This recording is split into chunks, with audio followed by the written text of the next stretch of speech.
Cassie Myers was the type of woman who still believed in second chances, even if the first, second, and third ones had all left her with nothing but pizza coupons and a drawer full of half-used candles. At 39, with a middle school daughter and a creaky townhouse in Sunrise, Florida, she wasn't chasing a fairy tale, just someone who didn't lie about their height.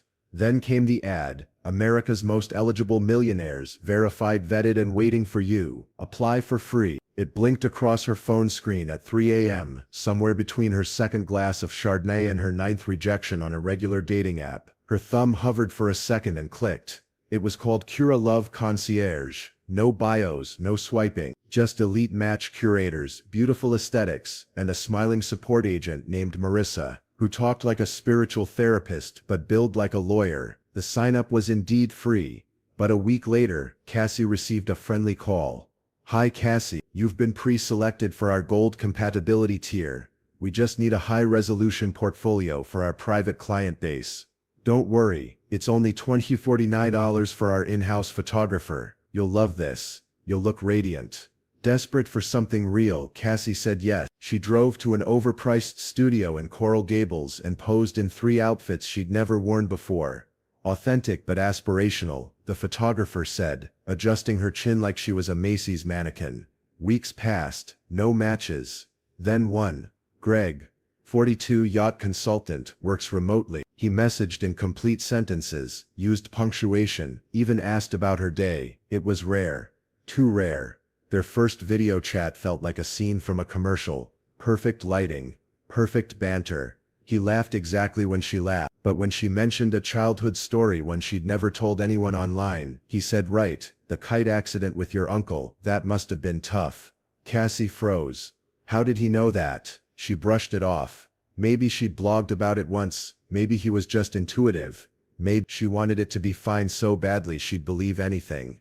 The second match was Kyle. Different guy, same weird energy, same eerie knowledge about her routines, even what side of the bed she preferred. The cracks were forming, but the next morning her daughter walked in as Cassie fixed her makeup in front of the oven light. "Mom, why are you dressing up just to cry alone in the kitchen again?" Cassie's hand trembled on the mascara wand. That night, an anonymous email popped into her inbox. Subject: status visible. Body: they're watching now. Don't smile too wide. When both of your dates know your childhood trauma and favorite Trader Joe's wine, you're either deeply understood or someone's reading your life like a user manual. Cassie wasn't paranoid, at least not until her dates started sounding like her diary. After the email, "They're watching now. Don't smile too wide," she assumed it was a prank. Some sick internet troll. She ignored it, blocked the address. But the next day, Kyle, her second match, said something that stopped her heart. "You like those caramel granola bars from aisle 8. Right? I stocked up before your Target ran out." He laughed like it was cute. Like it was normal to know the snack inventory of a store 30 minutes from his supposed zip code. Cassie smiled politely, but her fingers clenched beneath the Zoom frame. This wasn't dating, it was déjà vu with a twist of surveillance. She checked her phone's app permissions, turned off her mic, covered her laptop camera with a sticky note.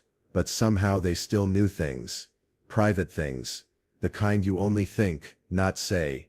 And Marissa, her once charming Cura Love concierge. She stopped responding to emails, so Cassie did something desperate. She scheduled another match and agreed to meet him in person. Public place, daytime near a farmer's market. She wanted to see if this one Dr. Cole from Boca was flesh and blood, or just another algorithm in loafers. He was real, handsome, even charming. But when she casually mentioned a long-forgotten high school art project, he smiled. The watercolor of the broken swing set. "I always thought that was powerful." Cassie's blood went cold. She had burned that painting 15 years ago. Only one person had ever seen her ex, who lived 3 states away. She excused herself to the restroom, and didn't return. Instead, she tailed him. She didn't know what she expected. But she didn't expect a tech park, or that he'd walk into a glass building labeled Vierabite Institute. Behavioral Modeling Division. Her reflection caught in the door. She looked pale, confused. But inside she spotted a massive presentation screen. On it, paused mid-slide, was her own face. Smiling, wearing the same blouse from her profile shoot. Except the name on the file wasn't Cat. It said subject Clara AO8, Premium Emotional Anchor. Cassie stepped back into the Florida heat, her hands shaking. She was never meant to find love. She was the product. She wasn't in a love story, she was a licensed and now the world would finally see what happens when romance turns into research without informed consent. Cassie drove home in silence. The kind of silence that feels like you've been erased. Not ghosted, not rejected. Just studied. At the kitchen table she opened her laptop and pulled up Kira Love's homepage. It had changed overnight, slicker, more cinematic. Find love, built for you. But now she knew what that meant. She wasn't just a user, she was the user. Subjected to an emotional simulation system for male clients too wealthy or socially unskilled to risk real relationships.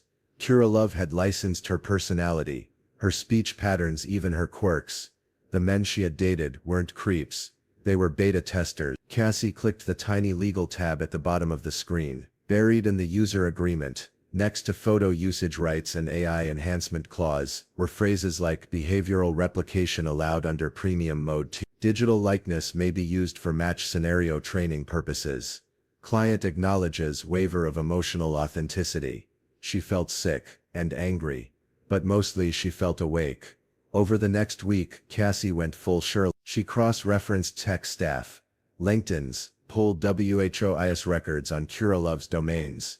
Even joined an obscure subreddit about digital consent. Turns out others had seen strange things too.